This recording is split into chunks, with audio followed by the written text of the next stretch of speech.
Shabbat Shalom. I'd like to dedicate this Dvar Torah to Rav Meir Schweiger of the Pardes Institute of Jewish Studies and Rabbi Eliezer Diamond of the Jewish Theological Seminary of America, where I was ordained as a rabbi. I've learned so much from both of these teachers, and some of their ideas are incorporated into my Dvar Torah on Parashat, Tzav, and Passover. Featured in Parashat Tzav are instructions about the sacrificial offerings, the korbanot, as well as a description of the ordination of Moshe's brother Aharon and his descendants, the Kohanim. The word Tzav itself comes from the same Hebrew root as the word mitzvah, which means commandment. And as you may know, there are a total of 613 commandments in the Torah. I've always found it quite appropriate for this parsha to begin on page 613 of the Eitz Chaim Chumash. Now, Parashat Tzav only includes 18 of the 613 commandments. The rest of the mitzvot are found in all the other Torah portions. Although actually, to be more accurate, I should point out that there are quite a few Torah portions that don't have any mitzvot in them at all. In fact, the entire book of Bereshit only includes 3 mitzvahs in total. And it's because there are so few mitzvot in the book of Bereshit, Genesis, that the very first commentary by Rashi on the very first pasuk, the first verse of the book of Genesis, begins with the following statement. Lo haya tzarich lehatchil et haTorah ela mehachodesh hazeh lachem. Shehi mitzvah rishona shenitztavu by Yisrael. The Torah, which is the law book of the people of Israel, should have begun with the very first mitzvah, the first commandment that was given to Bnei Yisrael as a people, in the book of Shmot, chapter 12, verse 2. In Parashat Bo, the mitzvah that is related there is HaChodesh Hazeh Lachem Rosh Chodashim. This month shall be to you the first of all months. And implicit in these Hebrew words is the mitzvah of determining and declaring the beginning of a new month, Rosh Chodesh, at the beginning of every lunar cycle. So this mitzvah, HaChodesh Hazeh Lachem, Rosh Chodashim, is the first of 20 mitzvot described in Parashat Bo. The parsha then goes on to describe 19 additional mitzvot, most of which are related to the holiday of Passover, including the Korban Pesach, the Paschal sacrifice, and the obligation to eat matzah and maror, the prohibition against eating chametz, and the obligation to tell the story of Yetziat Mitzrayim, the exodus from Egypt, telling the story to our children. Now, as you may know or recall from previous Passovers, in the Haggadah, a parent is supposed to tailor the telling of the story to different types of children, telling the story differently to a chacham, a wise child, a rasha, a wicked child, a tam, simple child, or a child she'eno yodeh lishol, a child who doesn't even know enough to ask any questions. The section of the Haggadah known as the Arba'a Banim, the 4 sons, incorporates some quotes from Parashat Bo and other Torah texts, including Exodus chapter 12, verse 26. And it's in this verse that we see the question that the rabbis attribute to the rasha, to the wicked child in the Haggadah. The Torah reads, V'haya ki yomru elechem benechem, ma avodah hazot lachem. And when your children ask you, what is this avodah? What is this ritual service to you? This is what you should say to him. So the Torah clearly expresses an anxiety about the future.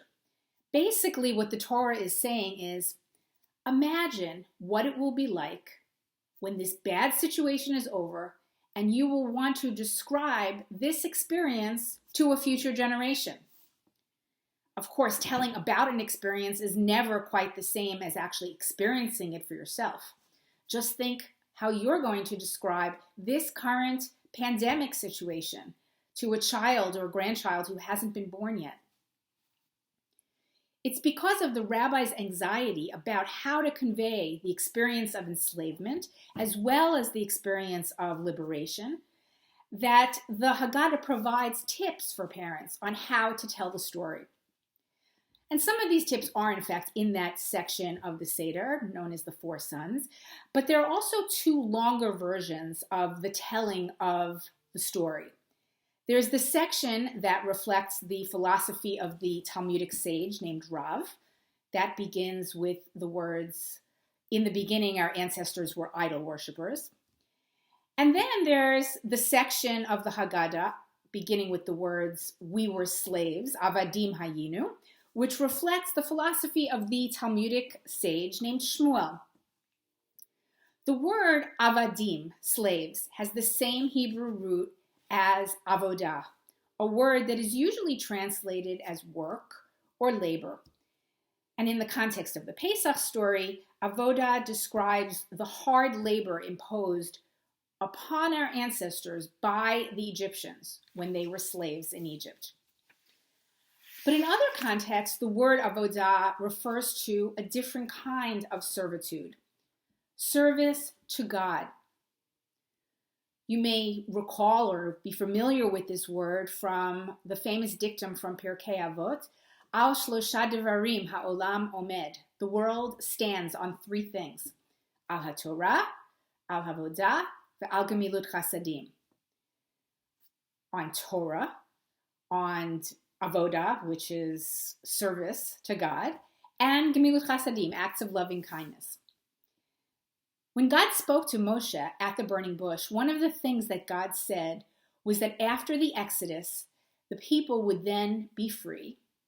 And what did that mean to be free? Free to serve God. In fact, in Exodus chapter 3, which is where we have the burning bush story, God says to Moshe, Ki anochi shalachticha, b'hotziacha et ha'am mitzrayim, ta'avdun et ha'elohim. While in Egypt, the Hebrew slaves had to do avodah, labor, for Pharaoh. But after leaving Egypt, the people would be free to do avodah, service for God.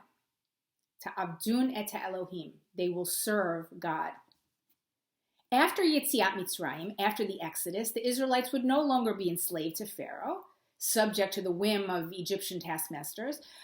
They would no longer be serving the Egyptians, but they would now be serving a different master.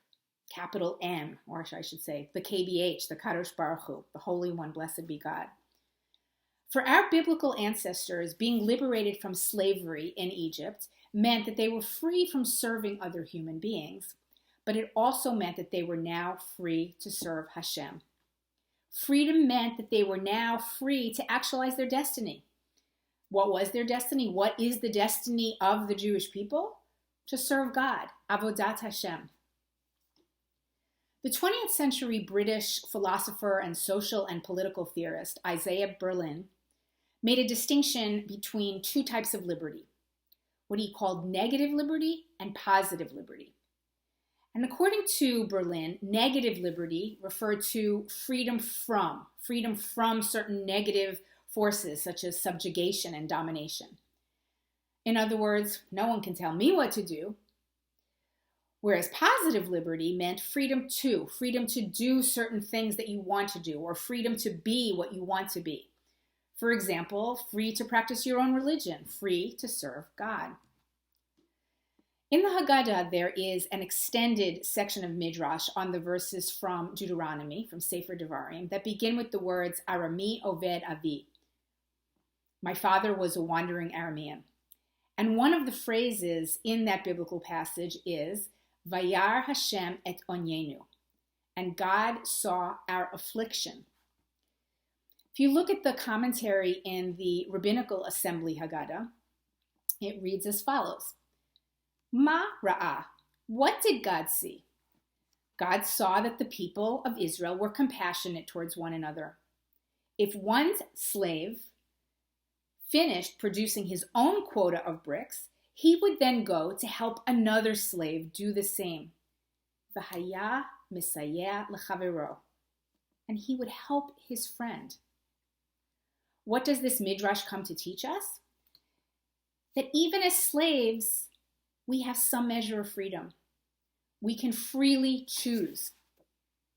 We can freely choose whether we want to help other people or whether we just want to focus on ourselves and try to minimize our own suffering. One of the other names of the Pesach holiday is Zman Cherutenu, the festival of our freedom. But what does cherut actually mean? What is freedom? What does it mean to be free? I think that this question is especially pertinent this year during the coronavirus pandemic.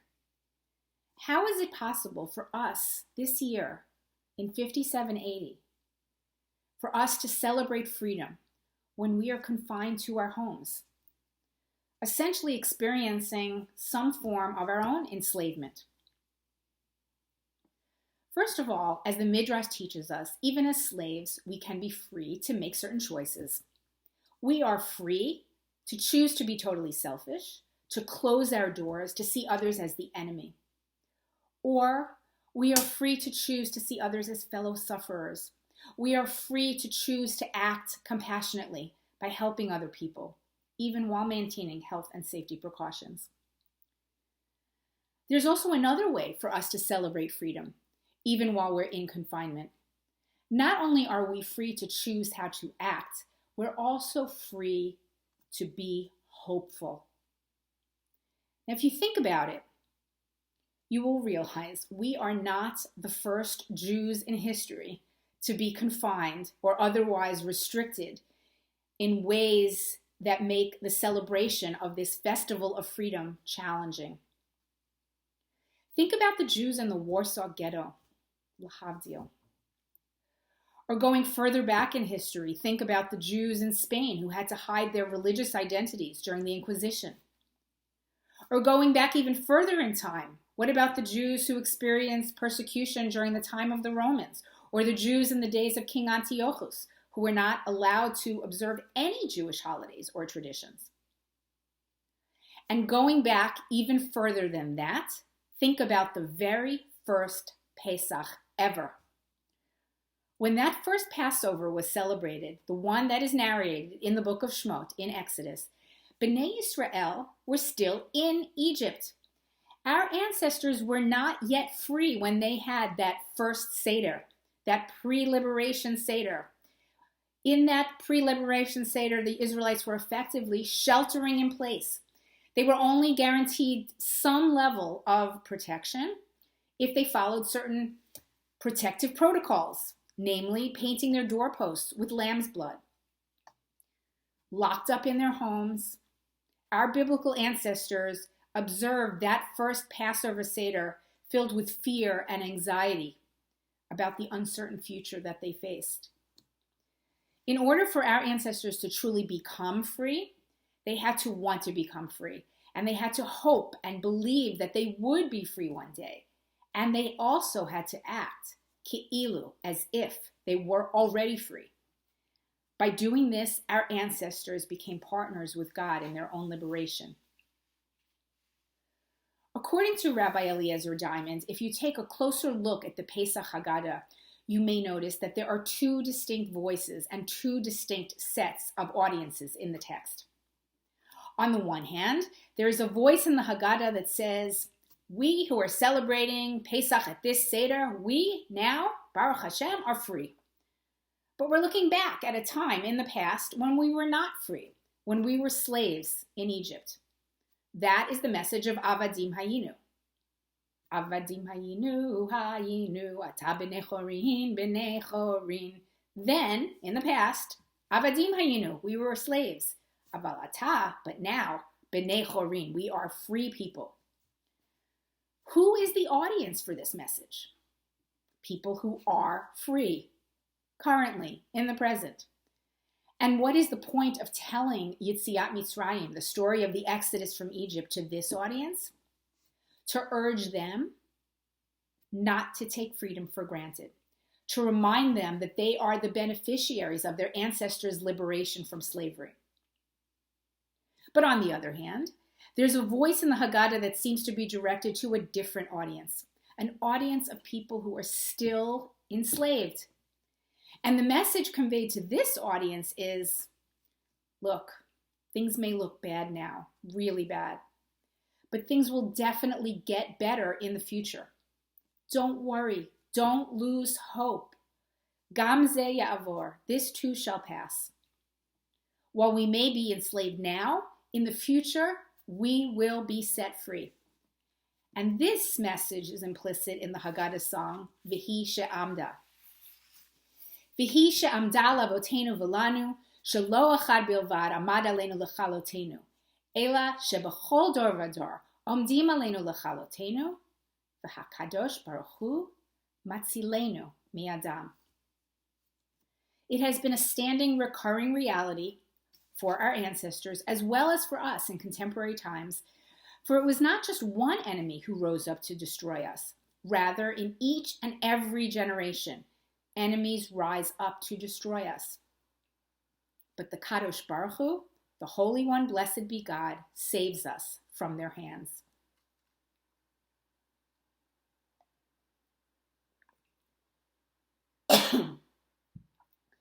V'hi she'amda reminds us that the hundreds of years of hard labor in Egypt were not the only time in history that the Jewish people were enslaved. The arc of Jewish history is a continuing cycle, a series of enslavements and liberations.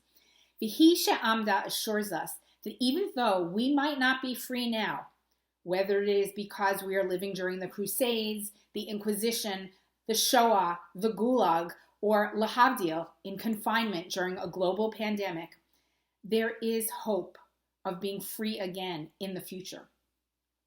The story of Yetziat Mitzrayim is essentially a promise, an assurance made in each and every generation that we will be liberated from our current condition.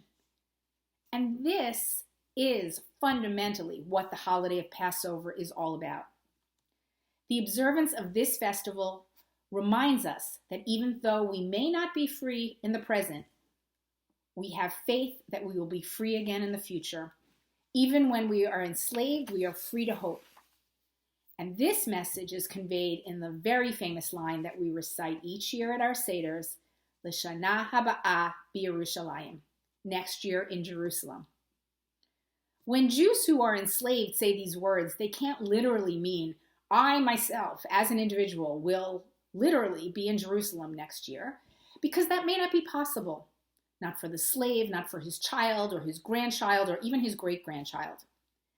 But what an enslaved person is saying when he says, L'shana haba'ah b'Yerushalayim, is this.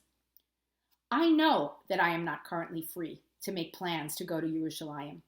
All I know is that I truly believe that one day in the future, one of my descendants will have the zechut, the merit to be able to be in Jerusalem.